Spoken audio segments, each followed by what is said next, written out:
Today in this video, we're going to be talking about my bird, Blue. Right, Blue? You ready, baby? You ready? And today, Dandelion, where is he? Well, I guess not. Well, Dandelion is not allowed to get in the background.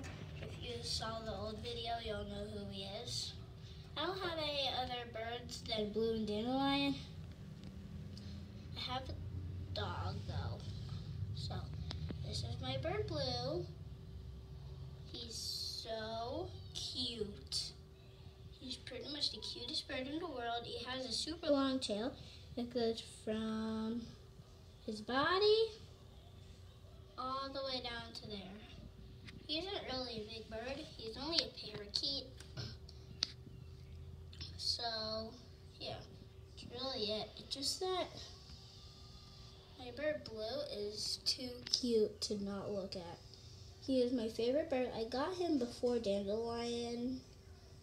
And then before he used to chirp at us because he wanted us to pay attention to him. And we got a bit tired of it, so we bought Dandelion for him to have friends with. Right, Blue? Okay. I think he's a bit tired right now. Anyway, guys, thanks for watching this video. I hope you write that in the comments. Bye-bye.